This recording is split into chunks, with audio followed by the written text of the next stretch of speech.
Hi everyone, I am Dr. Iqbal and welcome to my channel Iqbal health centre. Friends, जैसा कि आप जानते हैं कि मैंने अपनी पिछली वीडियो में एक्यूट रीनल फेलियर के बारे में आपको तफसील से बताया था।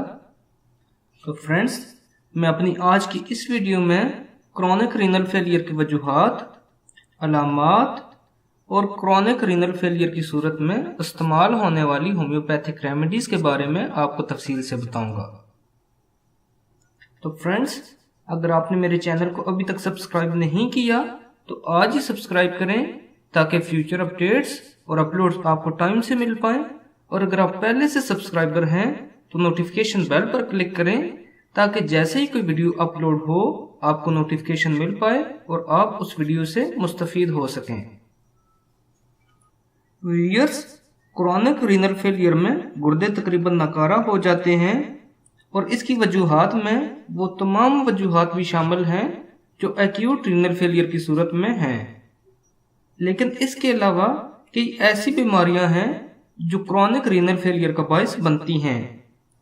मसलन गुर्दों की सोजिश, शुगर के बायस होने वाली नेफ्रोपैथी, हाई ब्लड प्रेशर, गुर्दों की टीबी, गुर्दे की पथरी, ये तमाम चीज़ें क्रॉनिक रीनल फेलियर का बायस बनती हैं।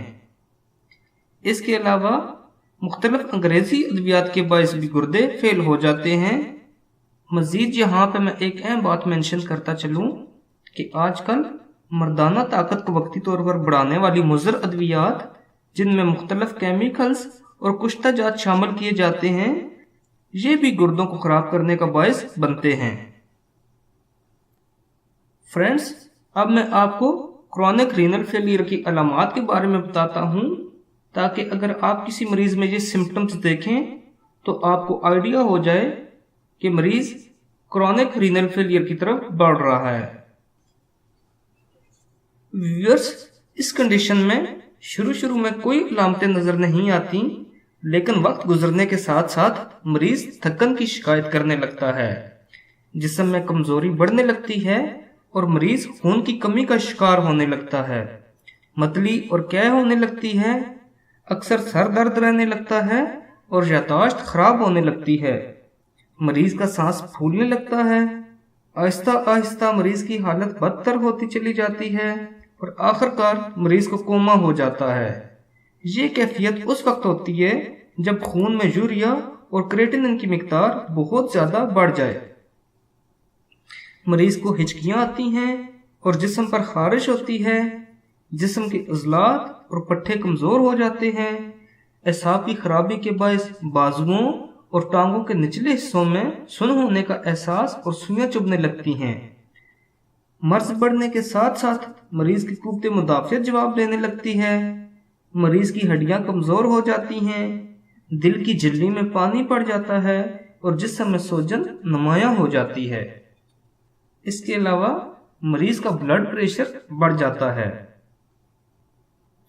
फ्रेंड्स, होम्योपैथिक अद्वियात अगर अलामात के तहत दी जाएं तो मरीज बहुत बेहतर हो जाता है, लेकिन इसके लिए डॉक्टर का अव्वलीन फर्ज है कि वो मरीज पर अपनी मुकम्मल तवज्जो मरकूज करे और अक्सर औक़ात मुख्तलिफ टेस्ट करवाकर हालात का मुआयना और जायजा लेता रहे ताकि अद्वियात में बवक्ते ज़रूरत रद्दोबदल की जा सके।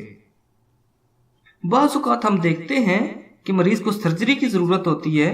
अगर आप ऐसी कैफियत देखें तो सर्जरी का मशवरा ज़रूर दें, क्योंकि डॉक्टर का फ़र्ज है कि वो मरीज का हर तरह से खैरख्वाह हो। आइए हम ऐसी कैफियत का जायज़ा लेते हैं जहां हमें सर्जरी से मदद लेनी पड़ती है। अगर पेशाब की नालियों में रुकावट हो तो इसे फौरन दूर करने के लिए सर्जरी की ज़रूरत होती है ताकि गुर्दे दोबारा अपना काम शुरू कर दें और बाद में रुकावट पैदा करने वाले मुहर्रिकात का जायजा लेकर इलाज किया जाता है। इसके अलावा चंद बातें डॉक्टर के ज़हन में रहनी चाहिए। मरीज को 24 घंटों में पानी इतना ही दिया जाए जितना इसने पेशाब के जरिए खारिज किया हो। मरीज को पोटाशियम कम मिकदार में देना चाहिए, क्योंकि ज्यादातर मरीजों में पोटाशियम की मिकदार खून में बढ़ जाती है। फ्रेंड्स, अब मैं आपको कुछ होम्योपैथिक अद्वियात 1 बाय 1 बताता हूँ जो कि अलामात के तहत मरीज को देनी चाहिए ताकि क्रॉनिक रीनल फेलियर की सूरत में मरीज का मुकम्मल इलाज किया जा सके। Friends, homeopathic remedy LM serum 3X गुर्दों के फेल हो जाने में बहुत करामत साबित होती है।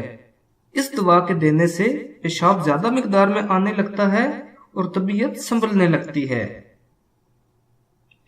अगर किसी मरीज के चेहरे पर सोजन नुमाया हो, मरीज को प्यास की ज्यादती हो, मरीज की तबीयत में बेचैनी और घबराहट और मौत का खौफ पाया जाए, इसके अलावा गुर्दों के फेल होने के बायस मरीज को उल्टियां होने लगे, तो ये अलामात होम्योपैथिक रेमेडी आर्सेनिक एल्बम के दायराकार में आती हैं। अगर किसी मरीज में ये अलामात पाई जाएं, तो ऐसे मरीज को होम्योपैथिक रेमेडी आर्सेनिक एल्बम 30 देनी चाहिए। फ्रेंड्स, गुर्दों के नकारा होने पर मरीज का पेशाब दब जाता है, पेशाब की पीएच वैल्यू तेजाबी होती है, तो ऐसी सूरत हाल में दीगर अद्वियात के साथ homeopathic remedy natrum fast 3X देनी चाहिए। याद रहे कि पेशाब का रुक जाना और बात है और दब जाना और बात है। पेशाब रुकने से मुराद रुकावट है, जिसके लिए हमारे पास फेरम फास्ट 12X और मैग फास्ट 3X बहुत बेहतरीन अद्वियात हैं। पेशाब के दबने से मुराद गुर्दों के अफाल की खराबी है, यानी गुर्दों का फेल होना, जिसकी वजह से पेशाब बनता ही नहीं या कम बनता है। ऐसी कैफियत के लिए नेट्रम फास्ट 3X अच्छी दवा साबित होती है।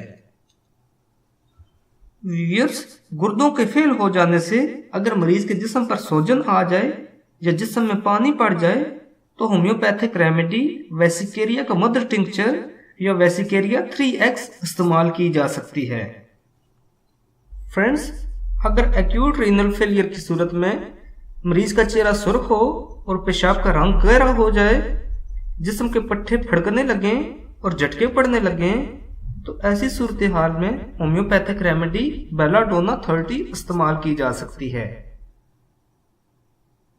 क्रॉनिक रीनल फेलियर में यूरीमिया के हमरा अगर बेहोशी तारी हो जाए और मरीज झटके खाने लगे, तो होम्योपैथिक रेमेडी हेलीबोरस 3X बहुत मुफीद दवा है।